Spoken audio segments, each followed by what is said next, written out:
You know how it feels when technology moves so fast? It almost feels like the ground beneath our feet is constantly shifting. Yeah, it's hard to keep up sometimes. Well, today we're diving into something truly remarkable that isn't just reacting to that shift, but actively trying to shape it. We're talking about a strategic vision from one of the world's leading nations. A plan not just to keep pace, but to really lead the charge in artificial intelligence. Exactly. It's a fascinating look behind the curtain, isn't it? It really is. This isn't just about what's happening in tech labs right now, but about these deliberate, incredibly ambitious steps being taken to secure a very particular future for a nation on the global stage. Absolutely. Our deep dive today is all about America's AI Action Plan, this comprehensive document published just recently, July 2025, by the White House.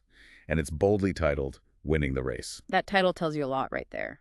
It certainly does. Our mission. To unpack this ambitious roadmap, to, extract the most important nuggets of knowledge and understand exactly what the United States government sees as essential for achieving nothing less than global dominance in AI. And it's crucial to remember as we go through this that our insights today are pulled directly from key excerpts of the official America's AI Action-Plan.pdf. This isn't just theory or commentary. Right. It outlines specific policy goals, Hmm. recommended actions for the federal government. It's a very concrete plan, laying out real steps they intend to take. So, by the end of this deep dive, you, our listener, should have a clear, structured understanding of the multifaceted strategy the U.S. is putting forward for AI. You'll hopefully grasp what it means for everything from national innovation, maybe even your daily life, and why it's being framed as nothing short of a national imperative. Get ready for some truly fascinating insights. The scale of this ambition is, well, it's something else. Okay, let's begin by setting the stage. Let's explore the grand vision that opens this action plan. The America's AI Action Plan doesn't waste any time, does it? Not at all. It kicks off with a direct statement from the 45th and 47th President of the United States, Donald J. Trump. He immediately declares AI as a new frontier of scientific discovery. So right away, it's framed not just as incremental progress, but as a fundamental paradigm-shifting moment in history. Exactly. And what's fascinating here is the immediate framing of AI as a central geopolitical force, right from page one. The president's perspective, as stated in the document, is crystal clear. These technologies have the potential to reshape the global balance of power, spark entirely new industries, and revolutionize the way we live and work. So it's not viewed as some niche technological advancement. No, absolutely not. It's foundational, designed to impact every facet of society and, crucially, global standing. And the stakes are raised almost immediately. The document declares it a national security imperative for the United States to achieve and maintain unquestioned and unchallenged global technological dominance. Unquestioned and unchallenged. Strong words. Very strong. Yeah. So this isn't simply about being competitive in AI. The stated goal is absolute leadership, Yeah. directly linking technological prowess to national security. It elevates AI squarely into the realm of critical national interest, way beyond just economic competitiveness. It's an aggressive framing, for sure. Yeah. The document explicitly draws a parallel to the space race, stating the U.S. is in a race to achieve global dominance in artificial intelligence, AI. That analogy really underscores the urgency and the high stakes involved, doesn't it? It's meant to evoke that same sense of national mission. And the plan clearly articulates why. It says, whoever have the largest AI ecosystem will set global AI standards and reap broad economic and military benefits. So the view presented is that leadership translates directly to significant global power and influence. It's about setting the rules of the game, essentially. And the document points out that the action was swift. This comprehensive plan actually stemmed from Executive Order 14179, titled Removing Barriers to American Leadership in Artificial Intelligence, signed back on January 23, 2025. Right, so that executive order immediately called for this detailed AI action plan. It demonstrates a rapid pivot and prioritization from the administration right from its early days. Okay, so this raises an important question. What exactly does winning the AI race look like, according to this plan, beyond just dominance? Well, the plan paints a truly inspiring and almost humbling vision of the future. It suggests that success in AI could usher in an industrial revolution, an information revolution, and a renaissance all at once. All at once. Yeah. It's a profoundly powerful statement, merging these huge historical transformations into a single moment. It really is. It speaks to the perceived transformative power of AI across the board. Let's really dig into that triple revolution. When the plan talks about an industrial revolution, what kind of fundamental changes are we actually looking at here? Is it just faster production? It's much deeper than that, according to the document. It points to AI enabling discoveries of new materials, synthesizing new chemicals, manufacturing new drugs, and even developing new methods to harness energy. Wow. So it sounds like they're imagining a reshaping of our very physical reality, impacting how we create and innovate at a really foundational level. The scope described is truly immense. We're talking about AI leading to entirely new breakthroughs in manufacturing, material science, fundamentally altering our physical world. Okay, and then there's the information revolution. What does that entail? The document promises radically new forms of education, media, and communication. Radically new. That implies a complete reimagining of how we learn, how we consume news and entertainment, maybe how we interact globally. Exactly. Imagine what that implies for personalized learning, tailored education for every student, or completely new ways of creating content, or even how societal discourse itself is shaped. It's potentially transformative. And the third part, the Renaissance, that's maybe the most captivating and inspiring bit. I agree. The plan talks about altogether new intellectual achievements. Things like unraveling ancient scrolls once thought unreadable, making breakthroughs in scientific and mathematical theory, and creating new kinds of digital and physical art. So this goes beyond just utility or efficiency. It paints a picture of AI unlocking human potential in ways we can barely conceive right now. Pushing the boundaries of knowledge, creativity, human understanding itself, it's presented as a vision for a new golden age, spurred by AI. It truly is a grand vision, extending beyond just economic or military advantage to a profound societal and intellectual transformation. And what's truly striking here isn't just the sheer ambition, but the strategic insight behind structuring this plan around three foundational pillars. That really organizes the whole document. Right. Can you remind us what those are? Sure. Pillar 1 is accelerate AI innovation. Pillar 2, build American AI infrastructure. And Pillar 3, lead in international AI diplomacy and security. So innovation, infrastructure, and international leadership. Exactly. It's this full spectrum approach, recognizing AI as a national enterprise, not just a tech challenge. That's perhaps the plan's most defining characteristic. It acknowledges that breakthroughs alone aren't enough. You need the power plants and data centers to run them. Right. And even a domestic AI powerhouse can't lead globally without active, aligned international engagement and security. But what's also fascinating are the core principles that seem to cut across the entire plan, weaving through each pillar. Yes, several key themes emerge. They strongly emphasize that American workers are central to the Trump administration's AI policy. Okay, so addressing the jobs question head on. Directly. The plan explicitly aims for AI to complement their work, not replacing it. It talks about creating high-paying jobs, particularly through the infrastructure build-out, and increasing the standard of living for all Americans. That's a crucial point, clearly designed to address common anxieties about automation, positioning AI as an economic accelerant for the workforce. And another very significant principle woven throughout is the assertion that AI systems must be free from ideological bias and be designed to pursue objective truth rather than social engineering agendas when users seek factual information or analysis. That's a very specific stance on AI ethics and output. It is. It highlights a stated importance on trustworthy AI tools, especially for information consumption, and seeks to delineate a specific philosophical approach for AI development, focusing on objectivity as they define it. And finally, there's a strong commitment mentioned regarding managing the inherent risks, right? Absolutely.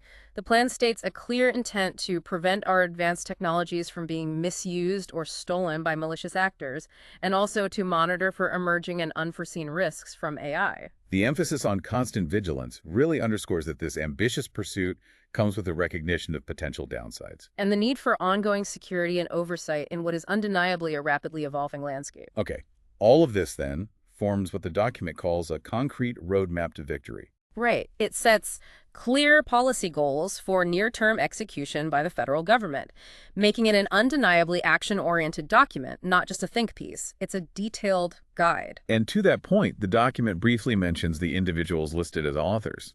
It signifies a high-level, cross-governmental effort. Yes, it lists Michael J. Krasios, Assistant to the President for Science and Technology, David O. Sachs, Special Advisor for AI and Crypto, and Marco A. Rubio, Assistant to the President for National Security Affairs. So science, technology, AI strategy, and national security all represented at a high level. Indicating a coordinated effort across critical government functions. Okay, so with that grand vision and those core principles in mind, let's move into the first pillar. Accelerate AI innovation.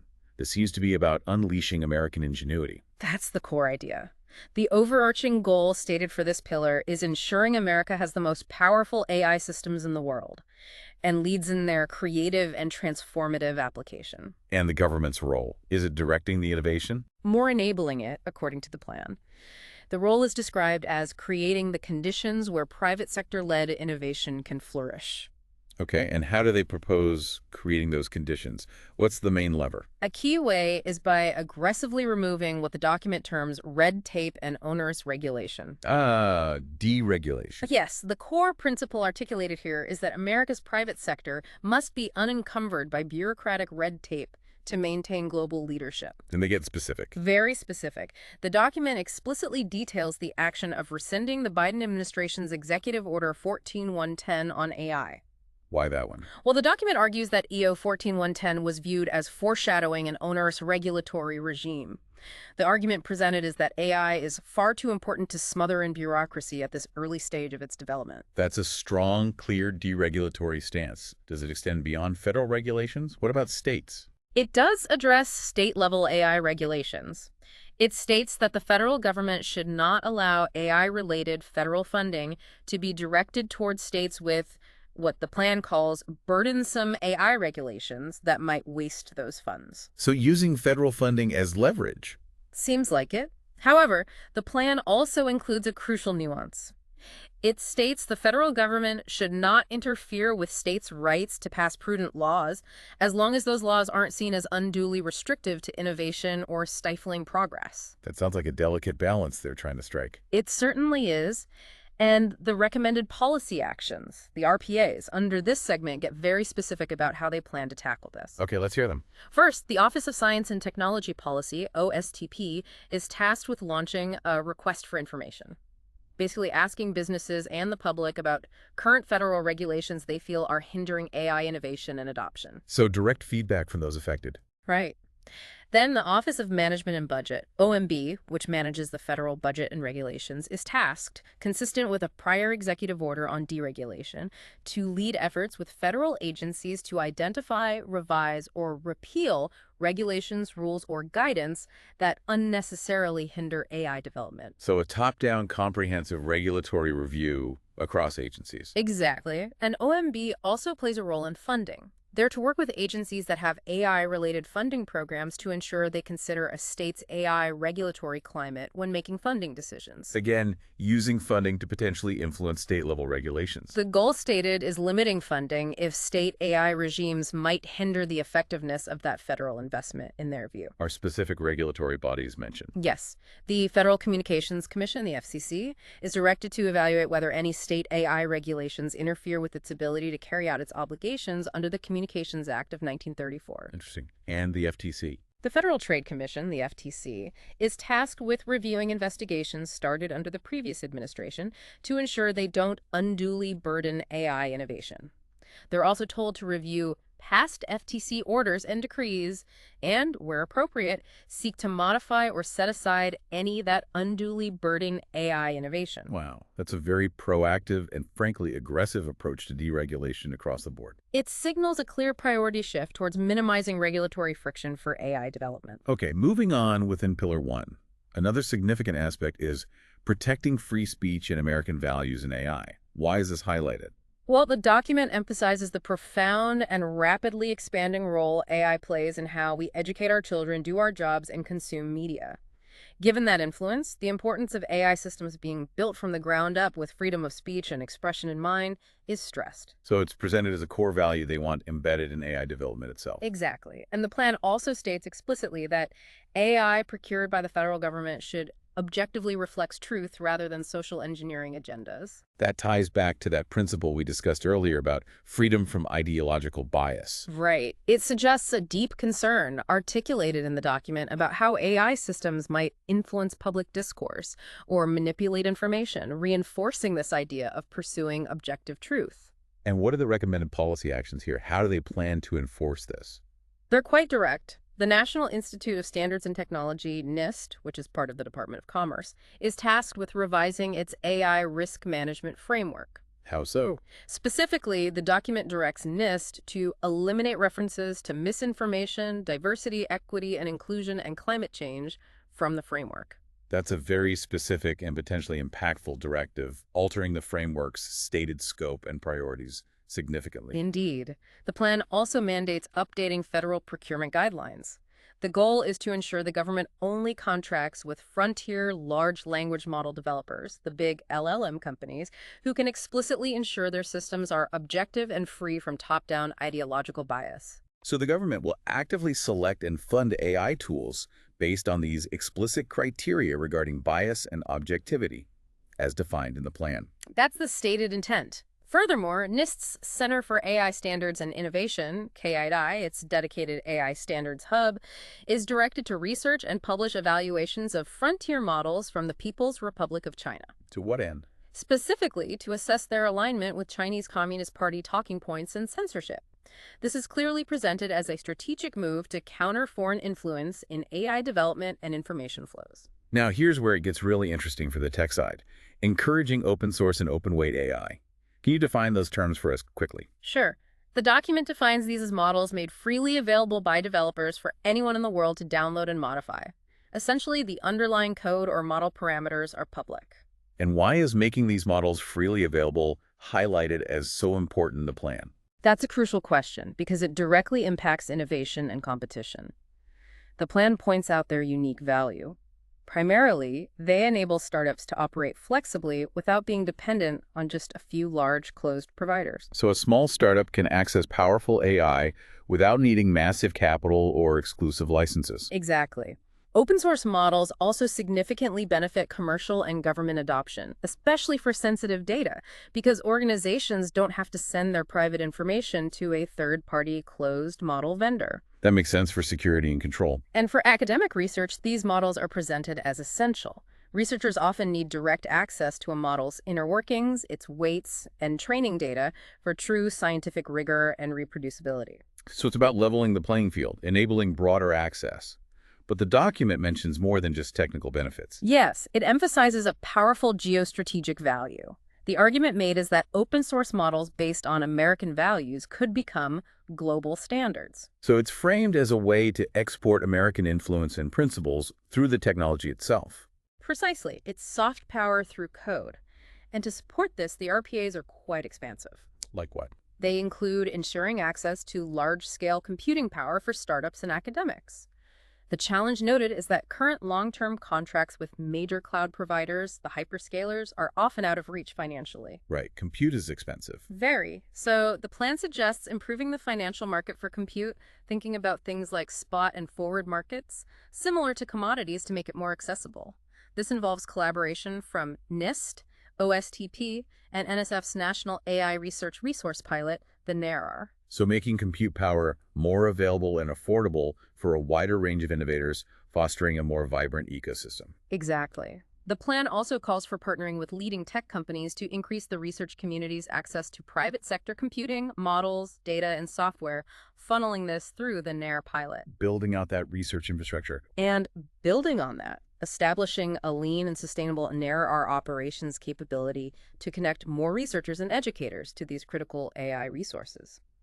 The OSTP is also tasked with publishing a new national AI R&D strategic plan to guide federal research investments. Adding the funding. And finally, the National Telecommunications and Information Administration, NTIA, also at Commerce, will convene stakeholders to help drive adoption of these open source and open weight models, specifically by small and medium-sized businesses. So pushing adoption across the broader economy, not just in big tech or academia. That's the goal articulated in the plan. Okay, let's shift to enabling broad AI adoption. The document identifies a significant problem here, doesn't it? Yes, it states the bottleneck to harnessing AI's full potential is not necessarily the availability of models.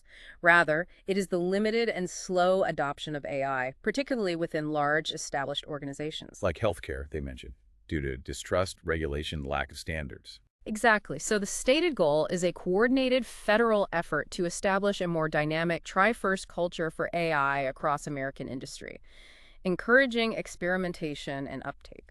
How do they propose doing that? A key recommendation is establishing regulatory sandboxes or AI centers of excellence across the country. What would those do? These would be designated environments where researchers, startups, big companies could rapidly deploy and test AI tools Hmm. with support from regulatory agencies like the FDA and SEC and using NIST evaluation initiatives. So safe spaces to experiment without immediate full-blown regulatory hurdles. That seems to be the idea, facilitating practical application and learning by doing. Wells. They also plan to launch several domain-specific efforts in healthcare, energy, agriculture, for instance, led by NIST. These would bring together public, private, academic players to speed up national standards development and actually measure AI productivity in realistic tasks within those sectors. Tailoring solutions to specific industry needs and challenges. Precisely. On the national security side, the Department of Defense, DoD, in coordination with the Office of the Director of National Intelligence, ODNI, is tasked to regularly update joint assessments comparing AI tool adoption by the U.S., its competitors, and adversaries, Keeping tabs on the competition. and adapting U.S. adoption initiatives accordingly. There's also a directive for the intelligence community, the IC, along with DOE, ISI at Commerce, the National Security Council, NSC, and OSTP to prioritize, collect, and distribute intelligence on foreign frontier AI projects that might have national security implications. So, strategic intelligence gathering to stay ahead of potential threats from adversaries' AI development. That's the clear objective outlined. Now, a core tenet we keep coming back to is empowering American workers in the age of AI. The plan reiterates this worker-first AI agenda. Yes, where AI is framed as accelerating productivity, creating new industries, delivering economic opportunity by complementing their work, not replacing it. Again, directly addressing those widespread anxieties about AI and job displacement. It's a crucial narrative throughout the document. It also mentions previous initiatives, like the April 2025 executive orders on AI education for youth and preparing Americans for sealed trade jobs, showing a pre-existing focus on workforce adaptation. So what are the new recommended policy actions here?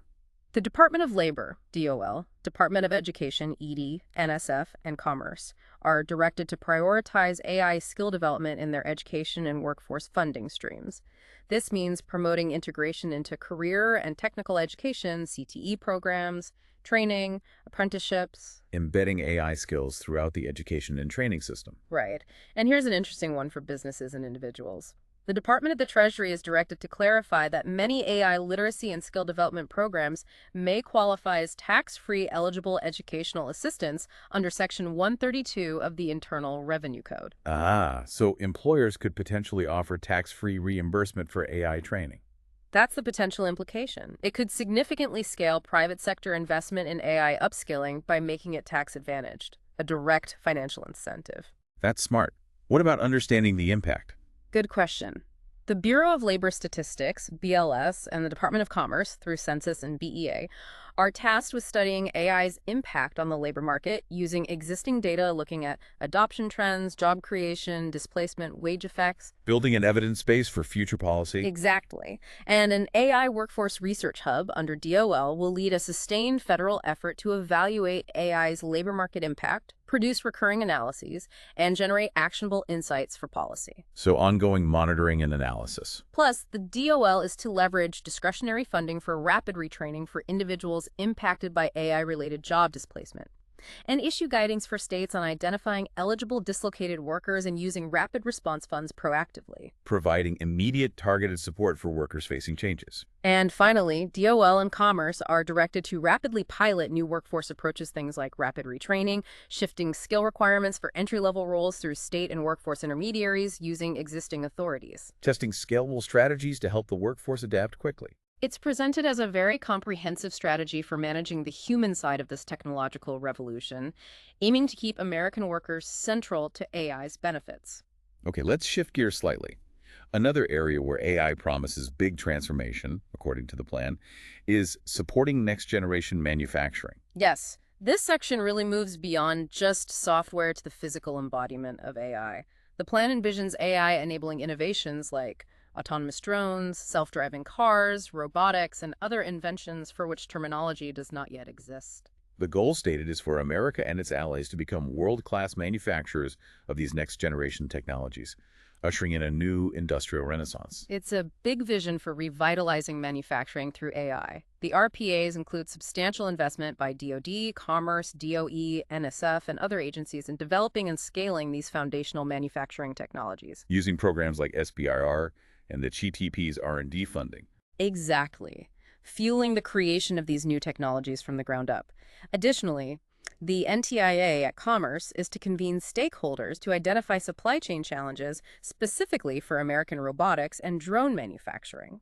Recognizing that robust manufacturing needs resilient supply chains. Absolutely. Investing in AI-enabled science is also a major focus in Pillar 1, and this is where it gets incredibly exciting, potentially. It really is. The document highlights how AI could transform science itself, generating complex protein structures, discovering novel materials, maybe even formulating hypotheses and designing experiments. Fundamentally accelerating the pace of scientific discovery, potentially solving huge challenges. But it recognizes this requires critical changes in the way science is conducted, including the underlying infrastructure.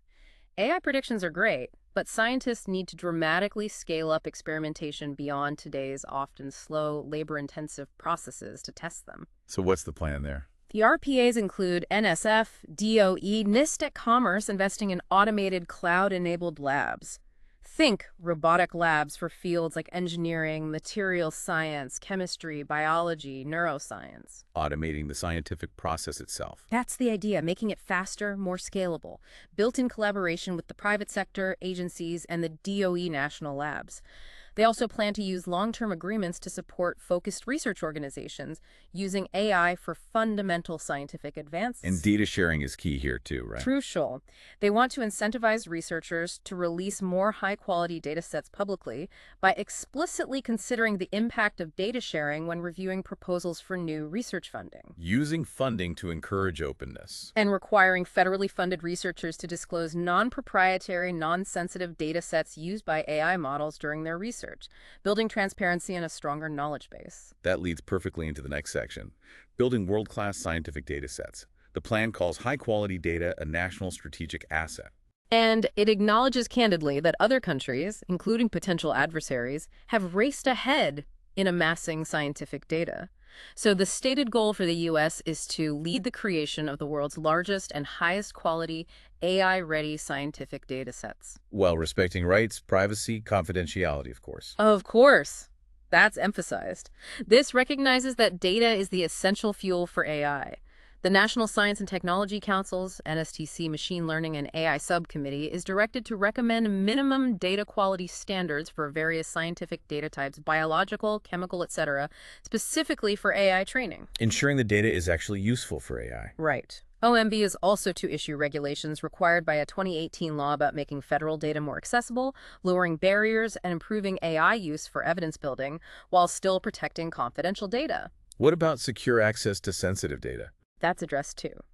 Establishing secure compute environments within NSF and DOE for AI use cases involving controlled access to restricted federal data is key.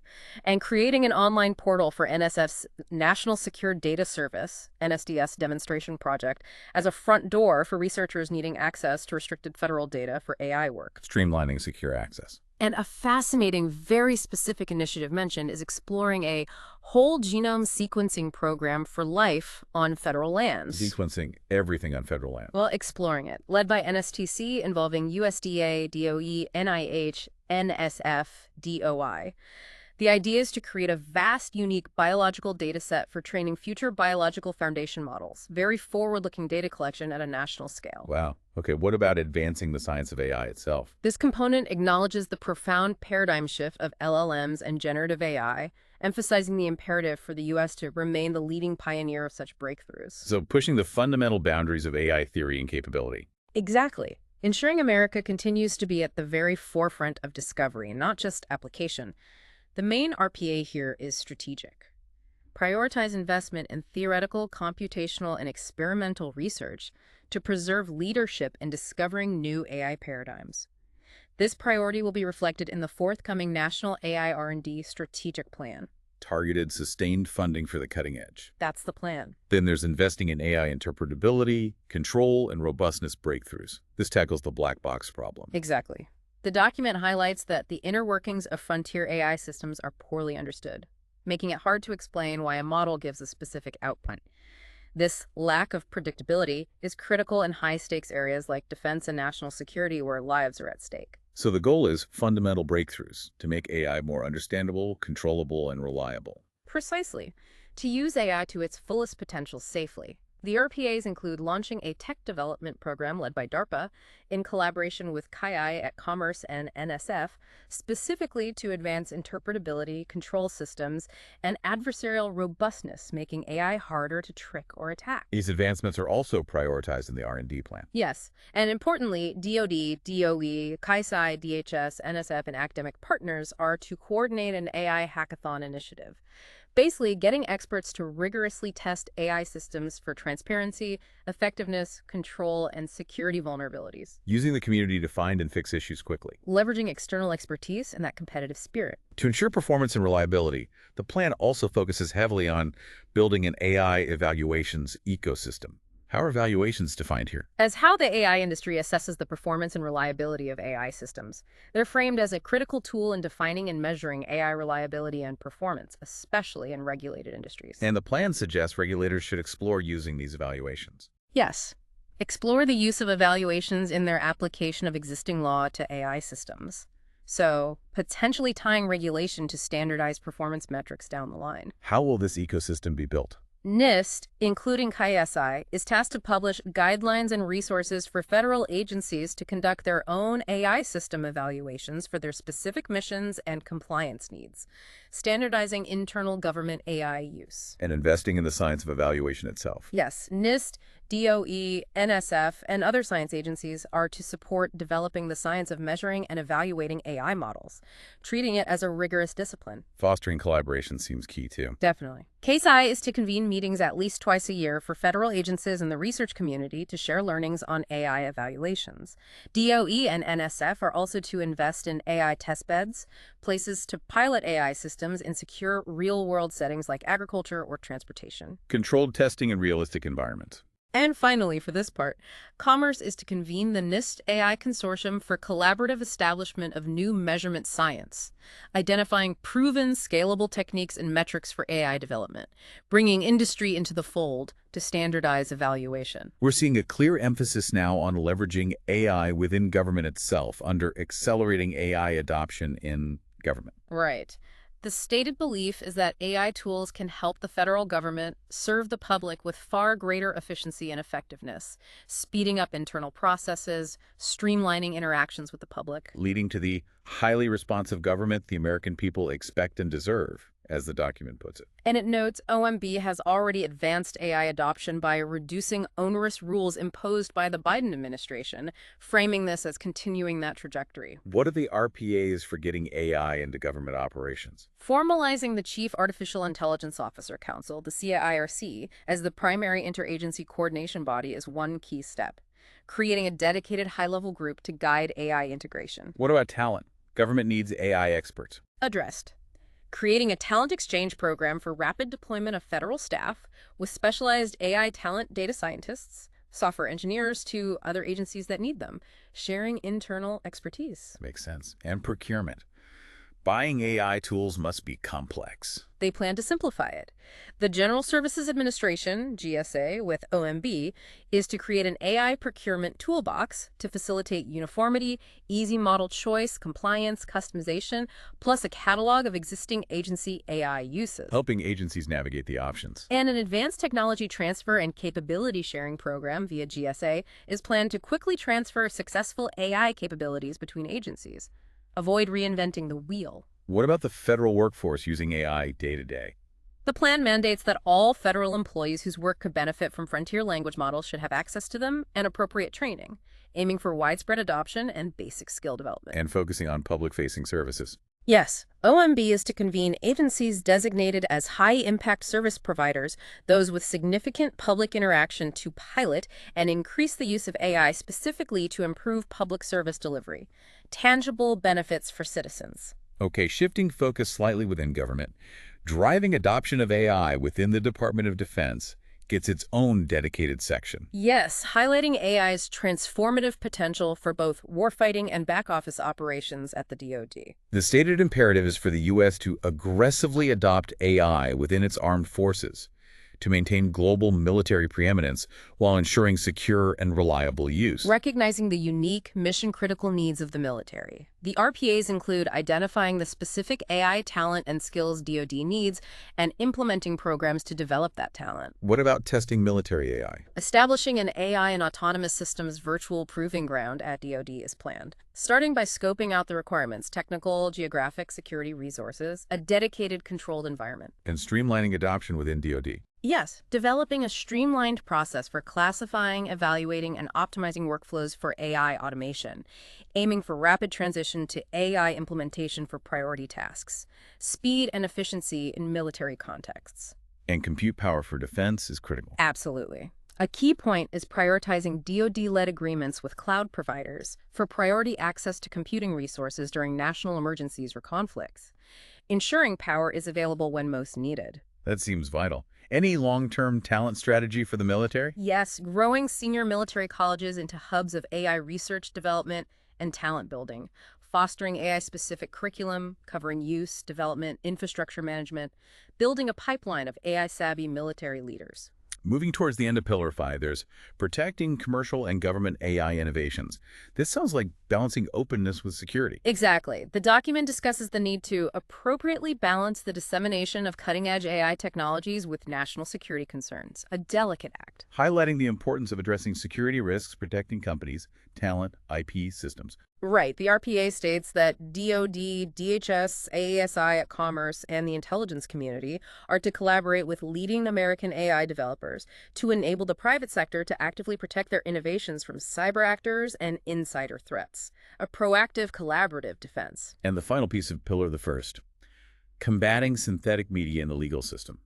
This is about deepfakes. Yes, addressing the stated risk of malicious deepfakes, audio, video, photos. It mentions the previous Take It Down Act, championed by First Lady Melania Trump, indicating ongoing concern. The plan highlights novel legal challenges, like fake evidence potentially denying justice. Exactly. The goal stated is providing courts and law enforcement with necessary tools. NIST at Commerce is to consider developing its Guardians of Forensic Evidence Deepfake Evaluation Program into a formal guideline and voluntary benchmark, providing a scientific basis for identifying deepfakes in legal settings. And the Department of Justice, DOJ, is to issue guidance to agencies on adopting a deepfake standard similar to a proposed federal evidence rule, and DOJ's Office of Legal Policy is to file comments on any proposed additions to the federal rules of evidence regarding deepfakes. Equipping the legal system to handle this complex new form of digital evidence. That's the aim described. Okay, that wraps up a very dense pillar hand on innovation.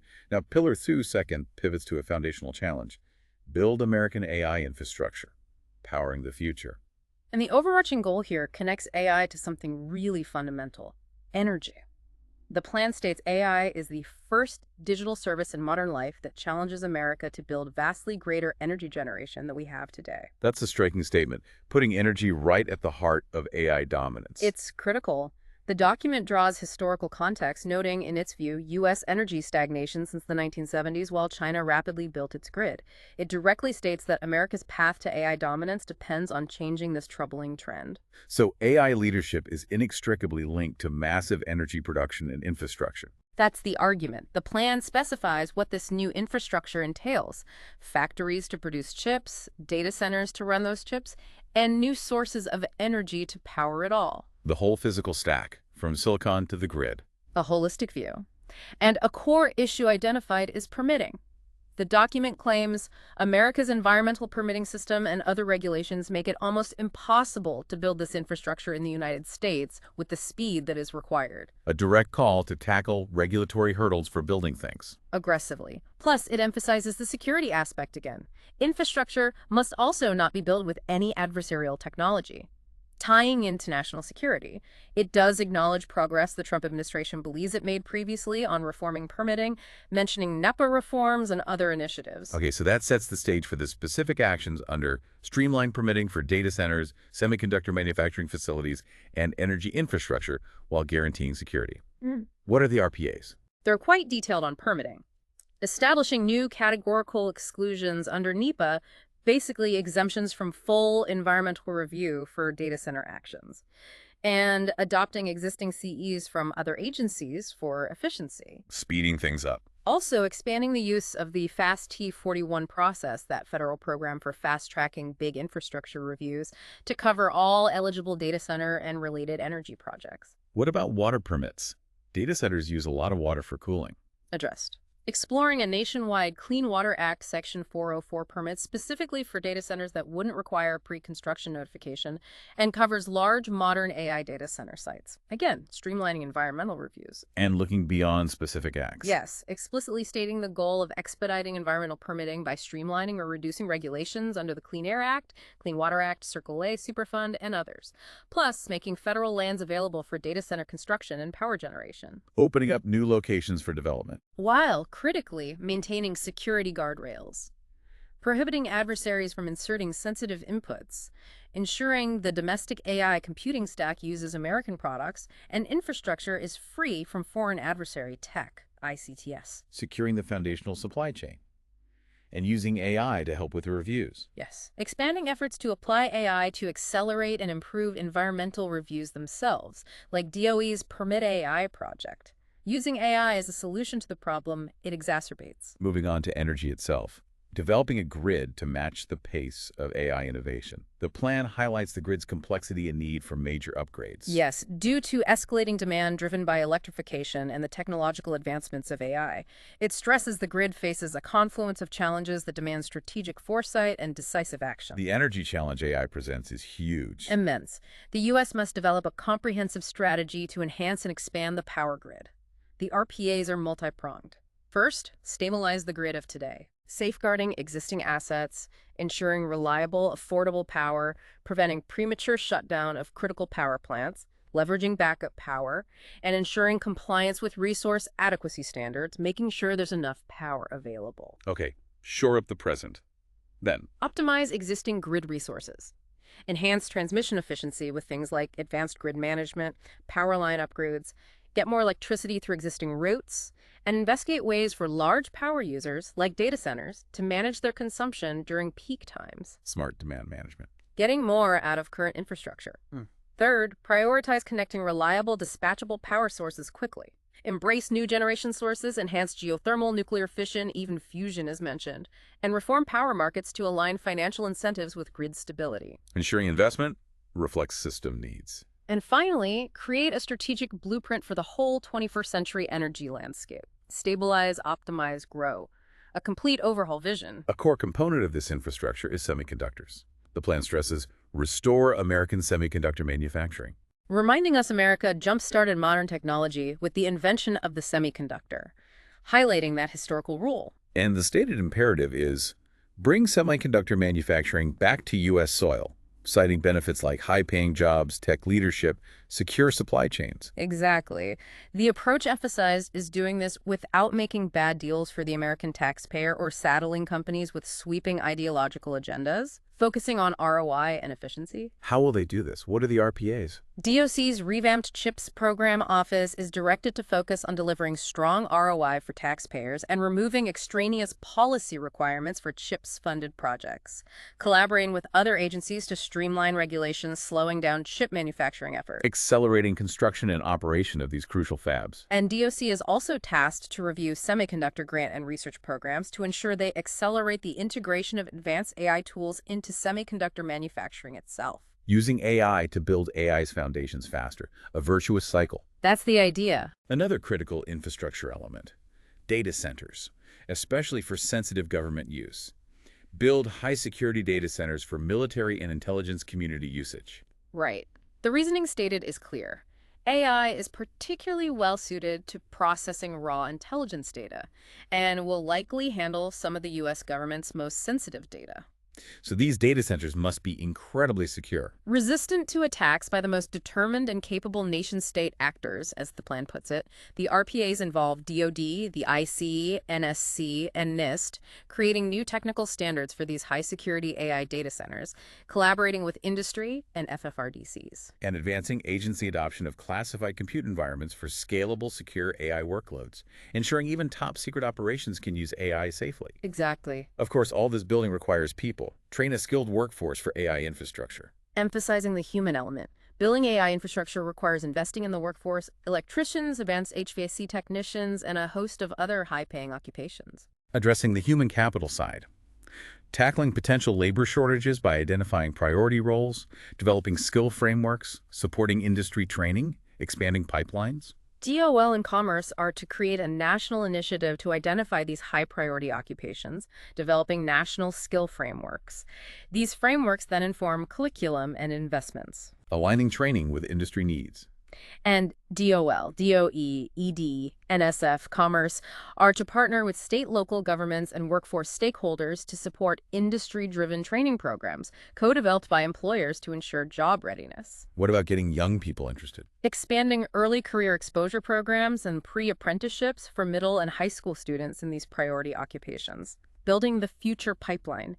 ED's CTE office is to guide state-local systems on updating programs for these jobs. And apprenticeships. DOL is to expand registered apprenticeships in these critical occupations, streamlining program setup, removing barriers for employers. Finally, DOE is to expand hands-on research training for students educators via its national labs, partnering with community colleges. A really comprehensive approach to building the needed workforce. It touches all levels of education and training. Another critical aspect of infrastructure is security. Bolster critical infrastructure cybersecurity. Highlighting AI's dual role useful for both cyber offense and defense. Maintaining robust defense is critical for infrastructure owners, and the plan notes AI can be excellent defensive tools. But using AI in critical systems exposes the AI itself to threats. Exactly. Requiring secure by design, robust, and resilient AI systems that can detect problems or malicious activity. Hardening the AI itself. How do they plan to bolster this? Establishing an AI Information Sharing and Analysis Center, an AI ISAC, led by DHS, collaborating with CAII and the Office of the National Cyber Director, ONCD, to promote sharing of AI security threat info across critical infrastructure sectors, collective defense. And guidance for the private sector. Yes. DHS is to issue and maintain guidance on remediating and responding to AI-specific vulnerabilities, providing actionable intelligence, and ensuring collaborative, consolidated sharing of known AI vulnerabilities from federal agencies to the private sector, leveraging existing cyber vulnerability sharing mechanisms. Getting information out quickly. Building on that, promote secure by design AI technologies and applications, explaining AI's susceptibility to adversarial inputs like data poisoning or privacy attacks. The government has a responsibility, the plan says, to ensure its AI, especially for national security, is protected against spurious or malicious inputs. Right. The RPA's state DoD, with NIST and ODI, will continue refining DoD's responsible AI and generative AI frameworks and toolkits. OD&I, consulting DoD and CAISI, is to publish an IC standard on AI assurance under an existing directive, formalizing security standards across the intelligence community. And finally, for Pillar 2, promote mature federal capacity for AI incident response, planning for when things go wrong. Highlighting the need for prudent planning.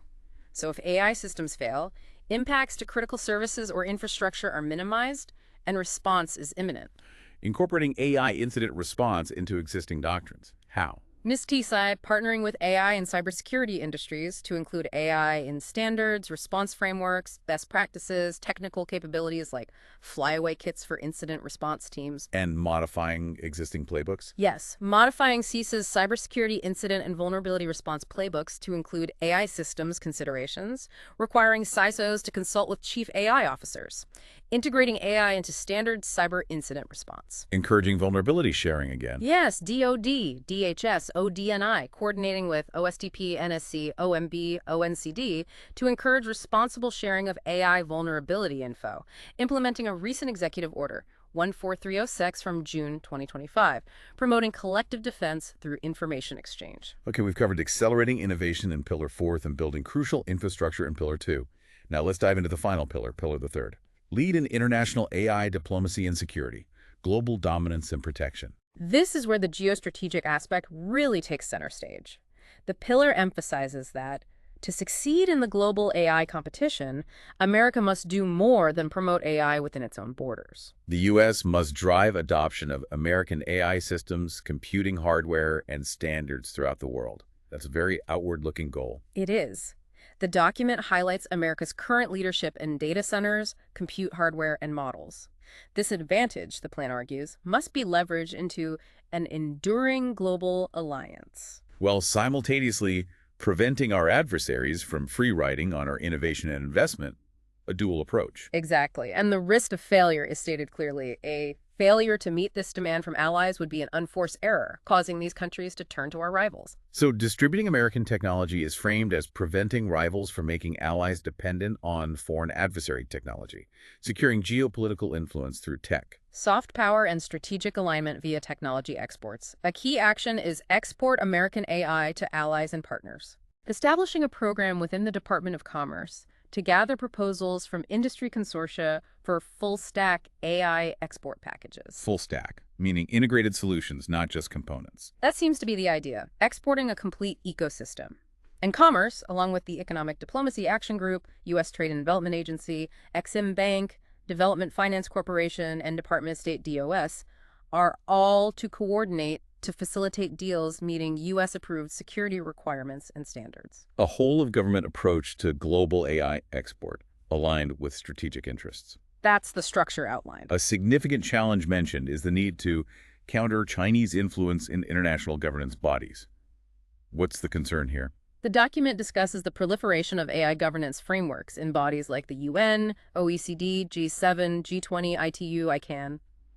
While the U.S. supports like-minded nations, the plan asserts that too many of these efforts have advocated for burdensome regulations, vague codes of conduct that promote cultural agendas that do not align with American values or have been influenced by Chinese companies. A strong statement about competing ideological frameworks and influence in global AI governance discussions. It is. The RPA is clear. DOS and Commerce are to leverage the U.S. position in international diplomatic and standard-setting bodies to vigorously advocate for international AI governance approaches that promote innovation, reflect American values, and counter authoritarian influence. Actively shaping global norms for AI to align with American principles, as defined in the plan. That's the directive. Strengthen AI compute export control enforcement is another critical piece internationally. Why the focus on compute? The document explains advanced AI compute is essential to the AI era, enabling both economic dynamism and novel military capabilities. Denying adversaries access is framed as core to geostrategic competition and national security. And the approach is creative approaches to export control enforcement. What does that mean? Being innovative in how controls are applied. One RPA has Commerce, OSTP, and NSC, with industry, exploring leveraging location verification features on advanced AI compute. Basically, tech to ensure chips aren't physically located in countries of concern. Tracking the hardware geographically, that's specific. Very. And Commerce is also to establish a new effort, collaborating with intelligence community officials on global chip export control enforcement, monitoring tech developments, expanding end-use monitoring where diversion risk is high, real-time global vigilance. Building on that, they aim to plug loopholes in existing semiconductor manufacturing export controls. Reminding us America and its allies hold near monopolies on many critical components and processes in the semiconductor manufacturing pipeline. Significant leverage. The stated imperative is not just leading in R&D, but preventing adversaries from using our innovations to their own ends, requiring new measures to address gaps and enhanced enforcement. The specific action proposed is for Commerce to develop new export controls on semiconductor manufacturing subsystems, which are currently not controlled even if the major systems they go into are, closing technical gaps to prevent circumvention. And it's not enough for the U.S. to act alone. Global alignment is needed. Align protection measures globally. Right. The U.S. must impose strong controls and encourage partners and allies to follow U.S. controls and not backfill, not step in and supply what the U.S. restricts. And if allies do backfill? The plan signals a willingness to use potent economic tools. The foreign direct product rule, which restricts foreign firms using U.S. tech, and even secondary tariffs on goods from countries trading with sanctioned entities. A strong willingness to use economic leverage to enforce its stance globally. It appears so. The RPAs are extensive. Commerce and State, coordinating with NSC, DOE, NSF, are to develop and share info on complementary tech protection measures, including in basic research, higher ed, to mitigate risks from strategic adversaries. What about a formal alliance? State is to develop a technology diplomacy strategic plan for an AI global alliance to align incentives and policy levers, ensuring allies adopt complementary AI protection systems and export controls across the supply chain, aiming to ensure allies don't supply adversaries with tech the U.S. is controlling, A comprehensive diplomatic push. and expanding initiatives for plurilateral controls for the AI tech stack, avoiding reliance on slower multilateral treaty bodies. Finally, Commerce and DoD are to coordinate with allies to ensure they adopt U.S. export controls, work together on new controls, and prohibit adversaries from supplying their defense base or acquiring controlling stakes in defense suppliers. A very robust, assertive international strategy for controlling the global AI supply chain. That's how it's presented. Another critical element, ensure that the U.S. government is at the forefront of evaluating national security risks in frontier models. Explaining that the most powerful AI systems may pose novel national security risks soon in areas like cyber attacks or developing CBRNE weapons, chemical, biological, radiological, nuclear explosives. Recognizing the profound dual-use nature of advanced AI. Potential for good, but significant risk. And because America leads on AI, the risks in American models are seen as a preview for what foreign adversaries will possess.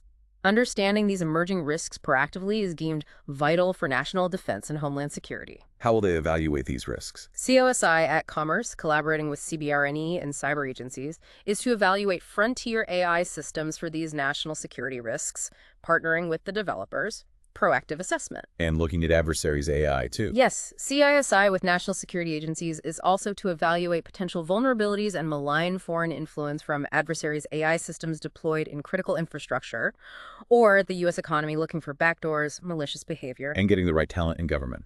Prioritizing recruitment of leading AI researchers at federal agencies, NIST, KSI, DOE, DRD, IC, to ensure cutting-edge valuations, building intellectual capital, and continuously building, maintaining, updating these national security AI evaluations through collaboration, constant vigilance. The final point for Pillar Third, and the plan overall.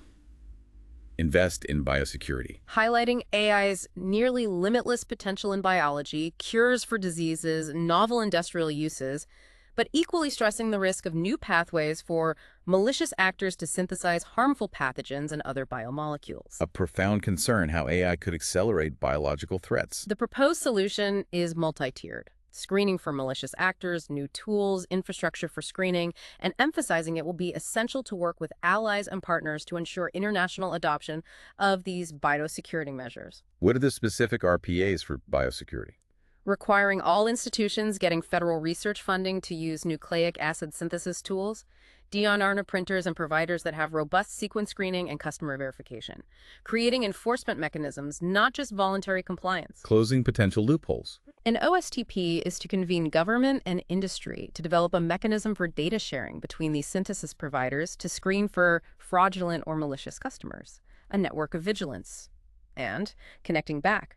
The continuous building and updating of national security AI evaluations specifically applies to biosecurity risks, too.